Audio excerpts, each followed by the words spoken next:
Poca vergüenza tienes. Tienes la conciencia tranquila, cabrón. Mercenario. Tranquilo. Perfectamente, no te da vergüenza. ¡Botifarra!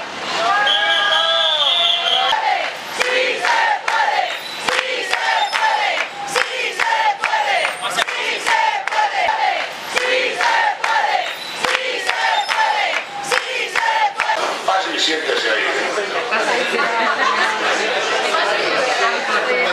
¿Jura o promete por su honor decir verdad? Dígame su nombre y apellidos. Juan Prefaz y Cruz. ¿Edad? 50 años. ¿Estado? ¿Casado? Soltero. Soltero. ¿Profesión? Licenciado en Derecho. Soltero y entero, Sí. tenía que decir. ¿Tiene usted interés directo e indirecto en este proyecto o en otro semejante? Bueno, soy el ex secretario general de Radio y Televisión Valenciana. ¿Es usted el secretario? Ex secretario. De consultas del ERE hasta el último día, es decir, porque...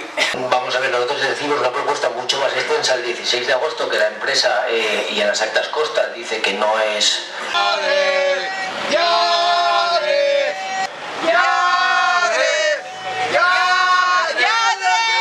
¡Estás contento, eh! ¡Venga, ves a confesarte!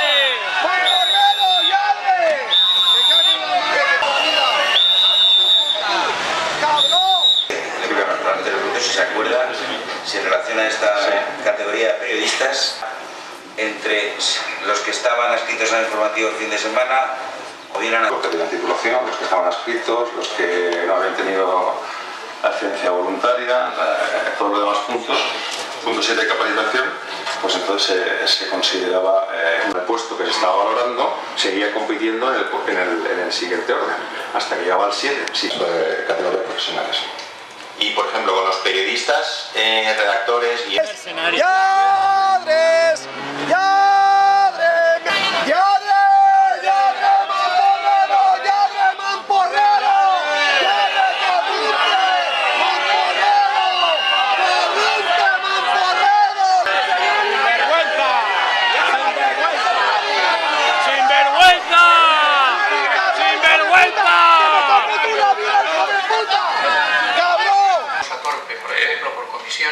Pero bueno, no ves que... Y eso no consta en alegaciones. Eso son opiniones, manifestaciones.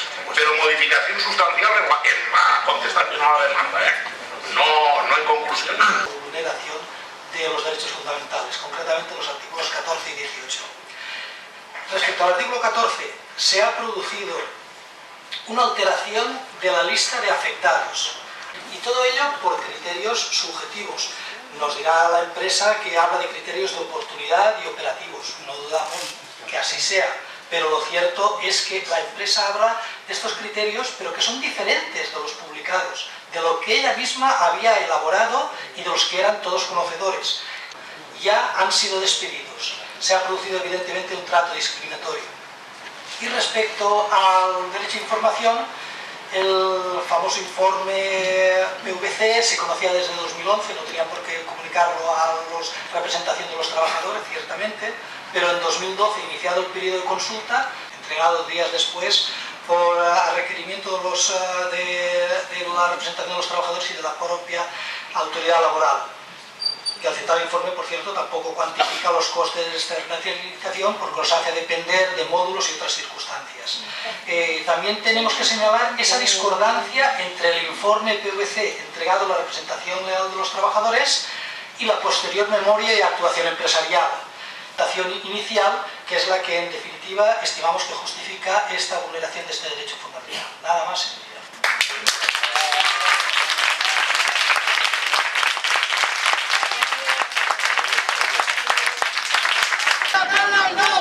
¡Justicia gana no! ¡Justicia gana no! ¡Justicia gana no! ¡Justicia gana no! ¡Justicia gana no! ¡Justicia gana no!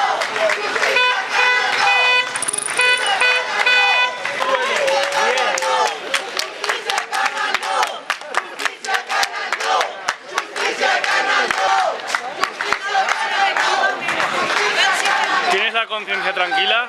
La de trabajadores y familias que has jodido para toda su vida. de gente honrada, y os habéis quedado con perros allí, entre ellos, por ejemplo, este señor y muchos otros parecidos, que hay gente que necesita comer, necesita dinero y trabajo para poder vivir.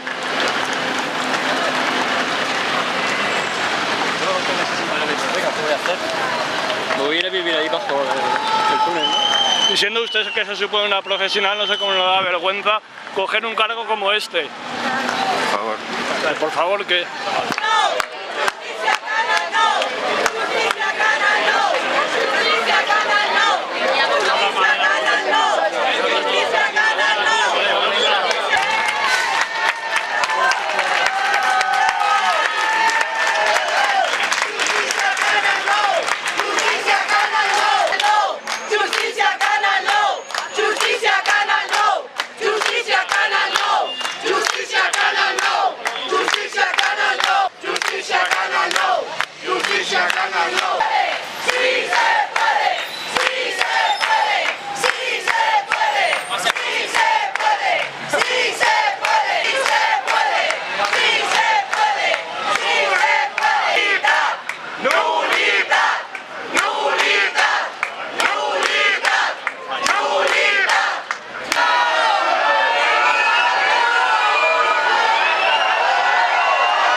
Ponte serio, tío, que es una cosa seria para muchísima gente. Que a lo mejor a ti no te pasa nada que tienes trabajo.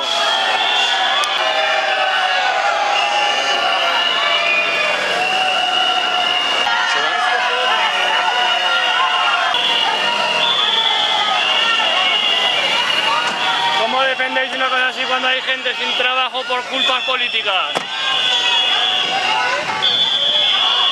Que en esta vida no se puede hacer todo por dinero.